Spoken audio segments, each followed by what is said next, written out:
et du Fils et du Saint-Esprit. Amen. De l'évangile de Jésus-Christ selon saint Marc au chapitre 7, au verset 1 à 8, 14, 15, 21 à 23. En ce temps-là, les pharisiens et quelques scribes venus de Jérusalem se réunissent auprès de Jésus et voient quelques-uns de ses disciples prendre leur repas avec des mains impures, c'est-à-dire non lavées. Les pharisiens, en effet, comme tous les juifs, se lavent toujours soigneusement les mains avant de manger, par attachement à la tradition des anciens. Et au retour du marché, ils ne mangent pas avant de s'être aspergés d'eau, et ils font attacher encore par tradition à beaucoup d'autres pratiques. Lavage de coupes, de carafes et de plats.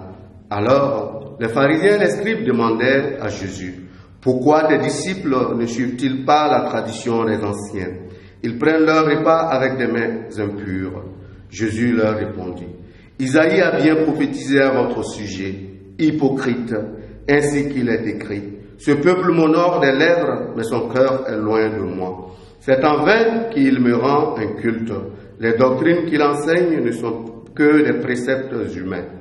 Vous aussi, vous laissez de côté le commandement de Dieu pour vous attacher à la tradition des hommes.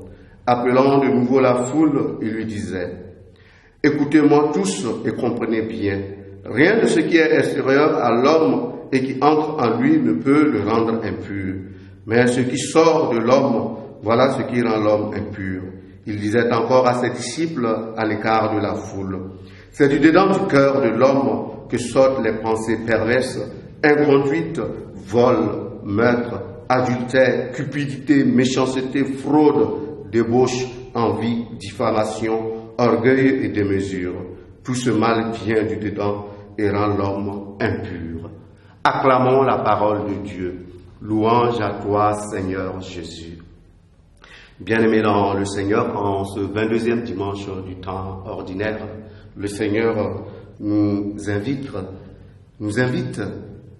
à nous interroger sur notre rapport au commandement, sur notre rapport à sa parole, sur notre rapport à ses préceptes.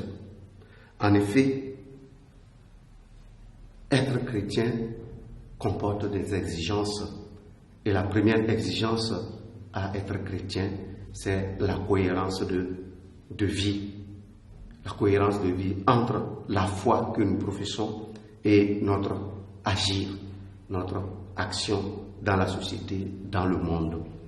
Et c'est dans ce sens-là que chacun de nous a à se demander: est-ce que l'écoute de la parole de Dieu, est-ce que le respect ou l'obéissance au commandement de Dieu aide à me transformer de l'intérieur, me rend parfait, ou bien l'obéissance à la parole de Dieu, l'obéissance au commandement de Dieu est de l'ordre de la formalité et parfois me rend rigide vis-à-vis des autres. Voilà la question que le Seigneur pose à chacun de nous ce matin. Pourquoi? Parce que la finalité première des commandements, c'est pour nous aider à trouver le chemin de Dieu. Or, en tant que chrétien, trouver le chemin de Dieu passe par notre être au monde, passe par notre relation avec les autres. Comment trouver Dieu lorsque les commandements viennent à nous rendre insensibles au sort de l'humanité?